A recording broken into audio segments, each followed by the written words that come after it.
بسم اللہ الرحمن الرحیم۔ صرف 5 منٹ کا مدرسہ قرآن و حدیث کی روشنی میں 28 شوال المکرم۔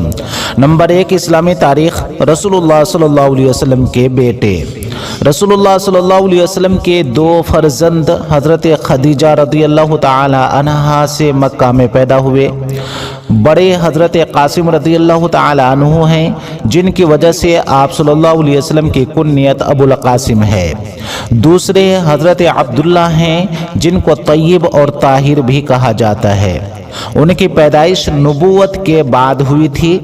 ان کے انتقال پر کفار نے یہ بات اڑائی تھی کہ حضور صلی اللہ علیہ وسلم کے بیٹے کی موت ہو گئی، اس لیے اب ان کا دین بھی نہیں چلے گا، ان کی نسل بھی نہیں چلے گی۔ حضور صلی اللہ علیہ وسلم کو اس افواہ سے بہت صدمہ پہنچا تھا۔ حضور صلی اللہ علیہ وسلم کی تسلی کے لیے اللہ تعالیٰ نے سورہ کوثر نازل فرمائی۔ حضور صلی اللہ علیہ وسلم کے تیسرے بیٹے حضرت ماریہ قبطیہ رضی اللہ تعالی عنہا کے بطن سے ماہ ذی الحجہ سن 8 ہجری میں پیدا ہوئے، جن کا نام ابراہیم تھا۔ حضور صلی اللہ علیہ وسلم نے حضرت ماریہ رضی اللہ تعالی عنہا کو مدینہ کے محلہ عالیہ میں رکھا تھا۔ یہ محلہ بعد میں سریہ ابراہیم کہا جانے لگا۔ حضرت ابراہیم رضی اللہ تعالی عنہ نے 18 ماہ یعنی 1.5 سال کی عمر میں انتقال فرمایا۔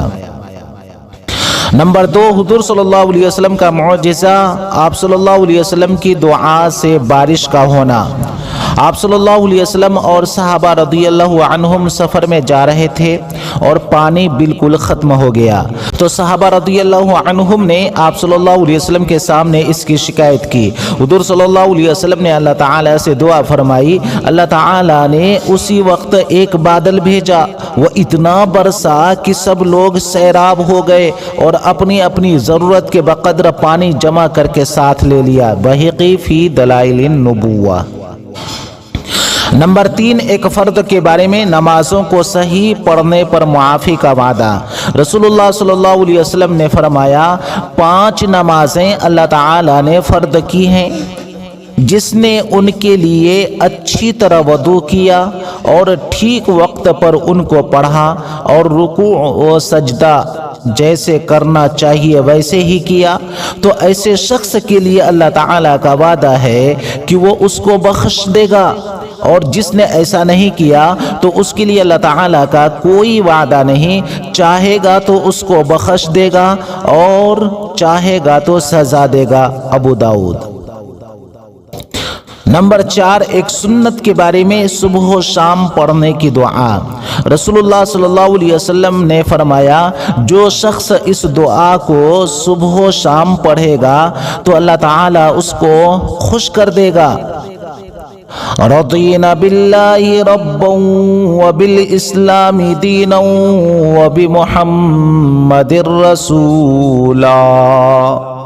رضینا باللہ ربا وبالاسلام دینا وبمحمد رسولا۔ میں اللہ تعالیٰ کو اپنا رب، اسلام کو اپنا دین اور محمد الرسول اللہ صلی اللہ علیہ وسلم کو اپنا رسول مان کر خوش ہو گیا۔ ابو داؤد۔ نمبر 5، ایک اہم عمل کی فضیلت، روزہ جہنم کو دور کرنے کا سبب۔ رسول اللہ صلی اللہ علیہ وسلم نے فرمایا، جو شخص ایک دن اللہ تعالیٰ کے لیے روزہ رکھے گا، اللہ تعالیٰ اس سے جہنم کو 100 سال کی مسافت کے برابر دور کر دے گا۔ نسائی شریف۔ نمبر 6، ایک گناہ کے بارے میں اسلام کی دعوت کو ٹھکرانا ایک بڑا ظلم۔ قرآن میں اللہ تعالیٰ فرماتا ہے، اس شخص سے بڑا ظالم کون ہوگا جو اللہ تعالیٰ پر جھوٹ باندھے جبکہ اسے اسلام کی دعوت دی جا رہی ہو، اور اللہ ایسے ظالموں کو ہدایت نہیں دیا کرتا۔ سورہ صف۔ نمبر 7، دنیا کے بارے میں انسان کی خصلت و مزاج۔ قرآن میں اللہ تعالیٰ فرماتا ہے انسان کا حال یہ ہے کہ جب اس کا رب اس کو آزماتا ہے اور اس کو عزت و نعمت سے نوازتا ہے تو کہنے لگتا ہے میرے رب نے مجھے بڑی عزت عطا فرمائی، اور جب اس کا رب اس کو ایک اور انداز سے آزماتا ہے اور اس کی روزی تنگ کر دیتا ہے تو کہنے لگتا ہے میرے رب نے مجھے ذلیل کر دیا۔ سورہ فجر۔ نمبر 8، آخرت کے بارے میں جنت کا خیمہ۔ رسول اللہ صلی اللہ علیہ وسلم نے فرمایا جنت میں موتی کا خولدار خیمہ ہوگا جس کی چوڑائی 60 میل ہوگی، اس کے ہر کونے میں جنتیوں کی بیویاں ہوں گی جو ایک دوسری کو نہیں دیکھ پائیں گی، اور اہل جنت مؤمنین اپنی بیویوں کے پاس آتے جاتے رہیں گے۔ بخاری شریف۔ نمبر 9، طب نبوی سے علاج، بیمار کو پرہیز کا حکم۔